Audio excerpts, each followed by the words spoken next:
Right now on the KREM 2 News at noon, it's primary election day in Idaho. We're breaking down what's on the ballot and what you need to know before you head to the polls.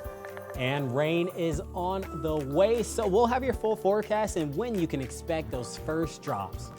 When there are isolated incidents like what happened this weekend in downtown, it can absolutely have a ripple effect and people can question their safety. Plus, after a shooting in downtown Spokane, we share more about what the city is now doing to prioritize safety. Well, hi everyone. Thanks for joining us for the KREM 2 News at noon. I'm Channing Curtis in for Laura Papetti today. Let's get things started with a look at the forecast at this noon hour. We are tracking some rain on the way this evening. So Brandon T. Jones is joining us, and for meteorologist Thomas Patrick this afternoon. So Brandon, when will the rain arrive? Yeah, Channing, it's definitely on the way.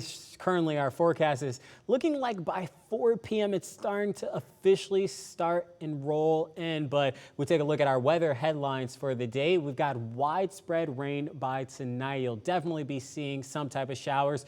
Cool temperatures once this front kind of goes through. We're expecting those cooler temperatures, so they're going to start dropping here over the next few days, and then by tomorrow we'll see a chance of thunder on Wednesday. I know we saw a little bit of thunderstorms earlier in the week on Sunday. Right now, currently 60 degrees. Winds moving about 15 miles per hour as we take a look over Coeur d'Alene. And then, of course, we've been talking about those rain chances. Check that 100% chance by this evening. You're going to be seeing some type of rain by this evening that carries on into tomorrow, where we got a 90% chance before those chances start to drop. So let's go ahead and take a quick look at our radar, and you see that right there by 6:15.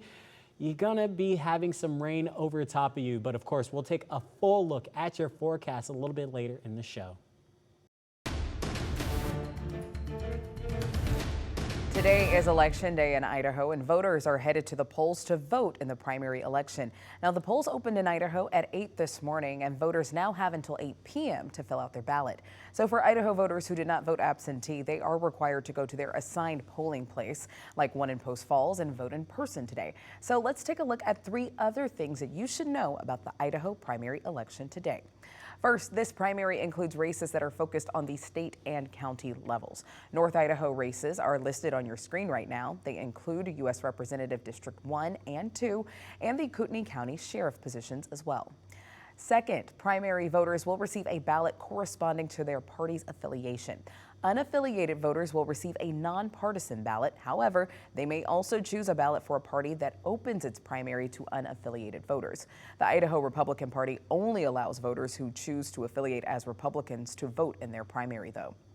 And finally, if you have moved recently but more than 30 days before the election and you haven't updated your voter registration information, you'll have to bring proof of your new address.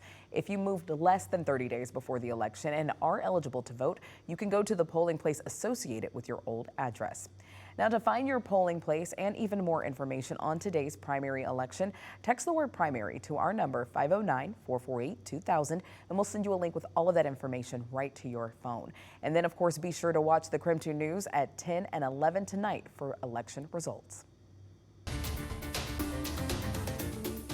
Court documents are painting 2 different stories about what happened before a shooting on Saturday night during the military torchlight parade in Spokane. A suspect named Charles Michael appeared in court yesterday. He says he was confronted by the store's owner after leaving the door to the ice cream freezer open too long. A woman who was with Michael then threw a container on the floor. The owner grabbed the woman by her hair to throw her out, and Michael threw an ice cream container at the owner's head. Now, at some point during the fight, Michael dropped a knife, and 2 other store employees joined in, including one with a gun and another with a metal pipe. Now, the 2 sides do disagree over whether the employee fired that gun or it accidentally went off, but we do know that the woman was grazed by a bullet. Police arrested Charles Michael, but not the store employees. Now, in an effort to bring you more context to this story, our chief journalist, Amanda Rowley, spoke with city leaders about how this shooting is now impacting the perception of safety in downtown Spokane.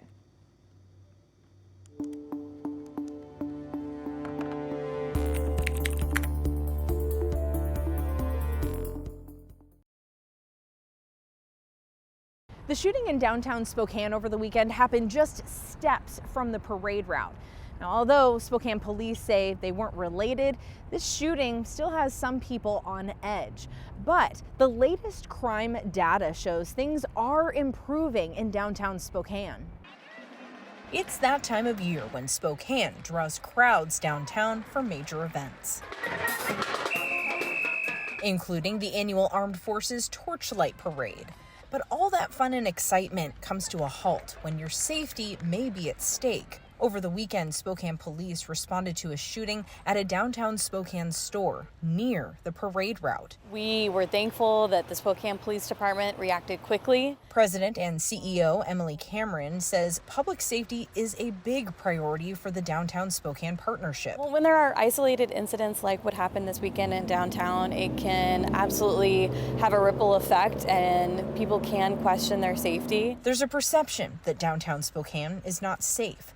The recent shooting near the parade didn't help calm those fears, but data from Spokane Police shows things are improving downtown.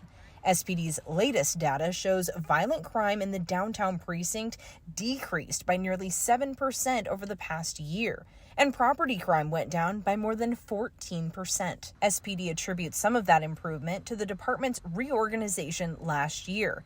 This put more officers on the street and increased their presence downtown. The Downtown Spokane Partnership also contributes to the safety of downtown Spokane. We have our uniformed ambassadors who are on the streets of downtown 7 days a week. They are there to be eyes and ears and to help protect people who are in downtown. I think that we should never be satisfied with our response on public safety. City Council member Paul Dillon chairs the city's Public Safety Committee. He applauds SPD's immediate response to the shooting over the weekend, but Dillon also believes public safety can always be improved. I am committed to looking at an ordinance around public events, bringing weapons that can cause harm to people. I think that that's something that oftentimes in cities we overlook.